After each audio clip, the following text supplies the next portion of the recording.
What is going on, everybody, and welcome back to another Yu-Gi-Oh! OCG Structures chapter review. Today, guys, we're going to be going over chapter 14 of the Yu-Gi-Oh! OCG Structures manga. I'm very excited to get into this chapter. I hope you guys are excited as well. And without further ado, guys, let's not waste any more time, and let's get right into it. So, what were my thoughts on this chapter? I actually really did enjoy this chapter quite a bit.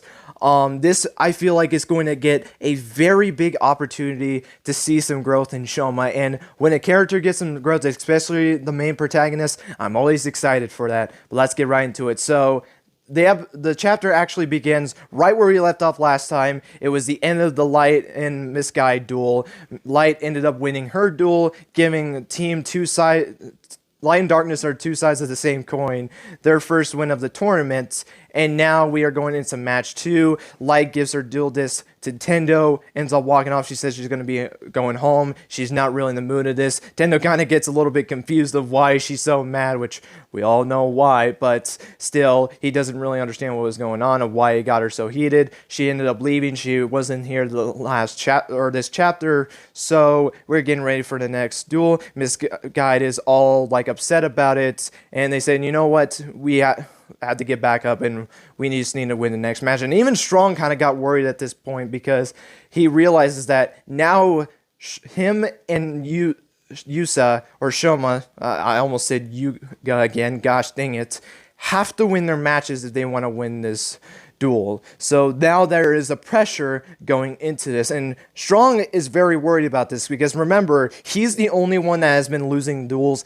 in this tournament. So now not only is the pressure going to go on Shoma, which shouldn't bother him as much because he's been winning the duels, and Strong has a very hard chance of has a pretty good chance of losing this because of the fact that he's been the only person losing. Like, you look at their scores from Team Coin, I'm just going to call them that, I'm not saying that phrase again, where every single member won their duel. So it was in a situation where it really puts the pressure on him because he's the only one out of the entire group that has been losing duels. So that kind of puts pressure on him. But we go into the second match of this episode, and also before that, Agiha actually makes a statement after she won the duel, where it was kind of interesting that she took such a risk to win this duel, because if she didn't have the combo to be able, that combo that she pulled off during that duel, if she didn't pull that off, she would have won this duel.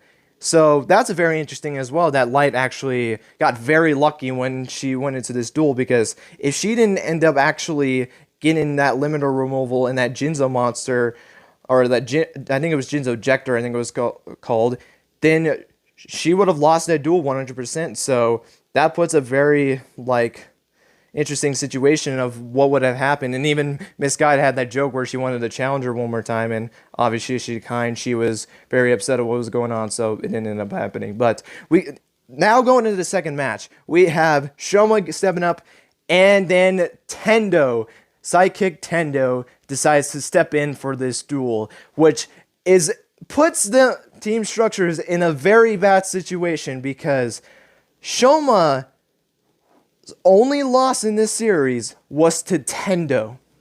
Out of all the 4 kings, he lost to him, and now he has to face him in this situation. So that puts them at a disadvantage because of Shoma's already loss early in the series to Tendo. So now there's a pressure when going into that as well, and there's a reason why I keep mentioning pressure, but we get into it. And now we get into a very intense duel because now Shoma has to win this duel. So we actually go into the duel. Tendo actually starts, and we find out his deck. And guess what his deck is? It is, and I will say this, it is one of the most used decks in the meta in the OCG and the TCG. In fact, in the OCG, I do believe it actually is the top deck. I could be wrong on that one. The deck that Tendo is using for this duel is Eldritch. Eldritch is the deck that he is using. Which, you know what I think is very funny about that? I looked back at the last duel that we saw. It was Jinzo versus Dark Lords. I don't remember ever seeing Jinzo or Dark Lords in the current meta. I remember Jinzo, like the original Jinzo, was a very popular card back in like 2003-4 format because they didn't really have much cards to go against Jinzo. So that was the case back then. But you look at any, maybe it's like a rogue or something like that deck, which a rogue deck is just a deck that doesn't do, like, it's able to perform well, but not really in the high tier levels. But unless it was on a rogue, it was a rogue deck for a little while and didn't have a good high percentage.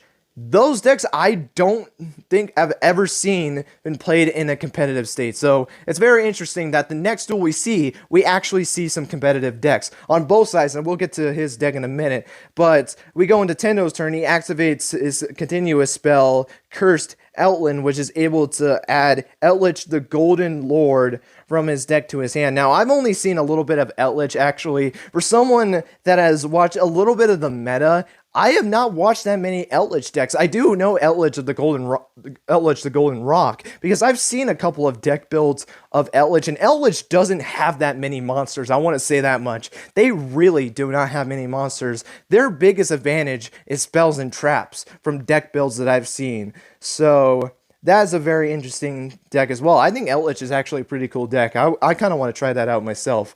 But he then activates Foolish Burial Goods, which I forgot that was even a card. I want to say that much. It basically is this spell trap card version of Foolish Burial, which is a very popular card. In fact, it's actually limited in the TCG. I think the OCG is limited as well, but I could be wrong. But he sends Elixir of Black Awakening from his deck to the graveyard, then activates Black Awakening's effect by banishing it from the graveyard, which gives him the opportunity to set Golden Land Forever from his deck directly to his field. Then he sets 2 cards and then his turn. That's the thing you're going to see with Outlich, though, is that many Outlich decks are not going to have that many monsters in the field, because what Outlich is able to do is it's able to stop your opponent from activating effects, whether it's from the graveyard, whether it's from the deck, from anything.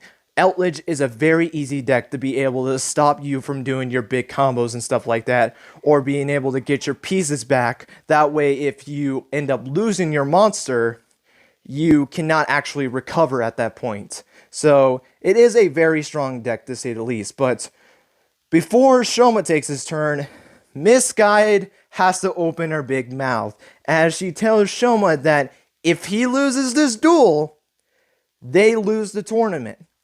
Now, Misguide has put Shoma in a big pressure. And here's the thing, though. Shoma has not been exposed to that, which I think is very weird. And we didn't actually get explained anything about the tournament in this chapter, which was very disappointing as well, because I feel like that would be the perfect time to mention that, because a weird thing is like, how is the tournament then going then? I mean, unless they've been doing Misguide, Shoma, and Strong the entire time, and that was the order every single time, how are they always put in this situation? Unless it was, because there's no way you can tell me that there's not been a situation, which I don't even know how this system even works, because of the fact of the matter is that you look at Team Coin side, and all of them won their duels. You saw the bracket 3-0, so very confusing on what this whole setup was, but apparently Shoma has not been put in pressure before, and to be fair, he hasn't been put in pressure at all, because remember, he's not used to tournaments. You know, he normally only plays with his sister. We even get a Giha mentioning that the only person he dueled was a Giha. He has never dueled in a tournament. He's dueled nothing of that. So now he's put in this pressure that if he loses this for his entire team. And that puts him in pressure to where he makes so many mistakes in this, which we'll get to in a second. But Shoma goes into his turn, and then Tendo, intimidating him even more, he reveals his face down card. He activates a quick play spell, which was the Elixir of White Destiny, which allows him to special summon his Outlich, the Golden Lord, to his field, which is a very hard beater that you have to get through as well, might I add. And we actually didn't finally get to see Shoma's deck, and his deck is Virtual World, which is another very competitive deck. In fact, in the TCG, not only is it the most competitive deck, And this is for people that want to get in the meta game. Get this deck. It is very cheap. All you need to do is just buy some sets from Phantom Rage, which is very interesting that they're already in Phantom Rage. I think the last duel that Shoma had, which was back in Chapter 11, was the first time that the new Master Rule set come out, and we saw Gaia. Remember, that was the deck that Shoma used, and now we're already in the Phantom Rage, so that was a very quick transition from that, because Virtual World was not in Rise of the Duelists, at least that I not remember. I know most of the cards. I think like a good amount of the cards, especially that UC played, are in Phantom Rage. That was one of the biggest sets, was for Virtual World. Not only is it a very strong deck, but a lot of the cards are commons. Like, it's a very easy deck to build. So for anyone that wants to get in the meta, go and build a meta deck with this. And it's a very budget deck, I would say. Now, there is some expensive cards you might have to add to it, but honestly, with the cards so easy to access, it's not that bad. I feel like you have more of a incentive to actually go and get the little bit more expensive cards, because it's not that hard to get that. But nice little trivia for you guys there. But we go into his, he's able to normal summon Virtual World, Auto Him Toto, which I love the names of these cards. I really want to play a Virtual World deck. It looks like a very fun deck. It's like a Wind Psychic type of deck. It focuses around, mostly I've seen a Synchro and Xyz. That's one of their biggest plays to get their monsters out as Synchros. I've seen a little bit more of Synchro variants of it from what I've seen of the deck of Virtual World decks, so it's very interesting. But you can play Xyz as well, and it focuses around a lot more like level 3 and level 6 monsters, because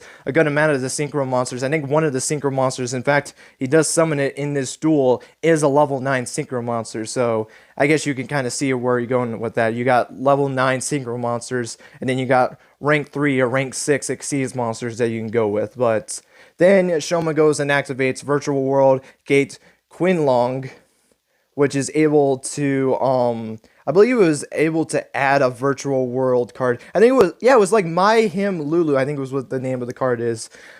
And he was able to add it to his hand, and then from his hand, he was able to activate the Quinlong on his field, and since Virtual World Him Nyan from his deck to the graveyard, and is able to special summon Nyan to his field, and then gets to add Virtual World Gate Chuchi from his deck to his hand. Yeah, you kind of see how Virtual World kind of plays. It definitely does a big thing in terms of searching his deck.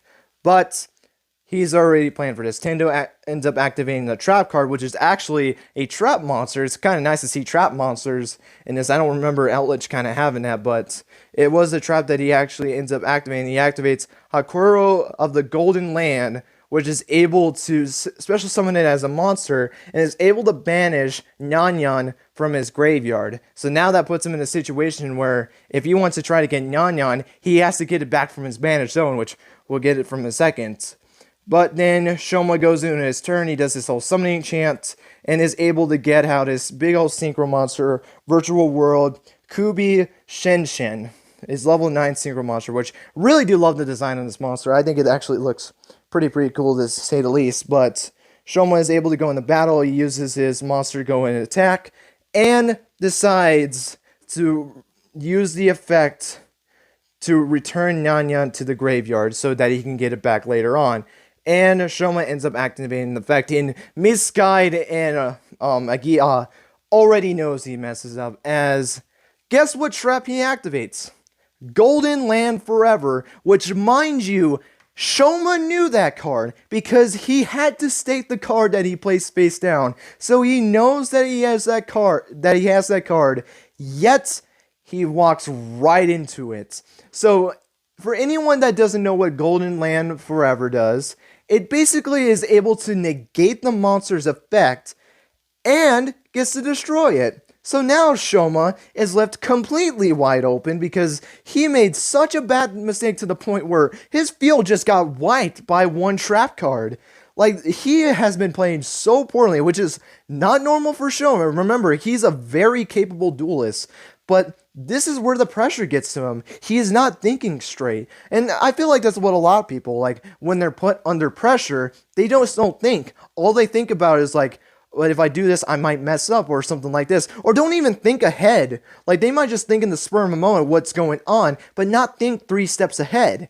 Like, that was Shoma's problem. He forgot that Golden Land Forever was set, and he ended up having to pay the cost for that. He goes into his main phase 2, Misguides mentions that he can use emergency teleport in virtual world Zekshi GG in his hand, and is able to get back his Synchro Monster. But Shoma sets 2 face downs, doesn't even think of that. So now he has to end his turn because he sets his cards, and now he's in a very...